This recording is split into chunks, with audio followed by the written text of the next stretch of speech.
Moscow, Russia will develop and adopt a new medium-range missile system if the United States starts it first. Moscow's posture was voiced by Parliament after details of Washington's recent defense budget could potentially violate a missile agreement in 1987. If a missile announced by Congress US does make it into the American arsenal, we must develop and adopt the same thing.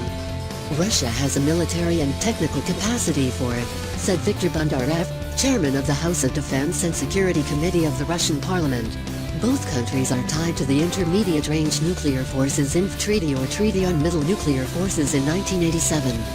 This treaty prohibits the development of new missiles with distance between 500 and 5,500 kilometers. However, on Wednesday, US lawmakers allocated a budget of $58 million to counter alleged Russian non-compliance with the INF Treaty.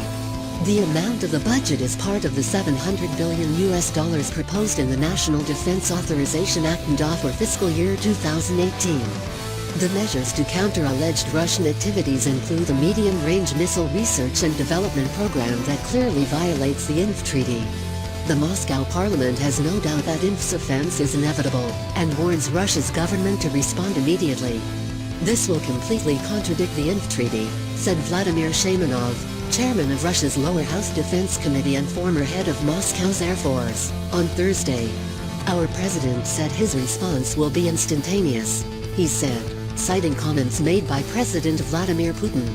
We will comply with the requirements INF, provided our partners do so, Putin said in October at the Valdai Discussion Club, in Sochi. If they decide to leave it, our response will be instant and symmetrical. The U.S. itself had previously threatened to cancel the treaty. Washington does not provide evidence that Russia has violated the INF. However, as Defense Secretary James Mattis said on Thursday that many NATO member states have evidence of what Russia has done.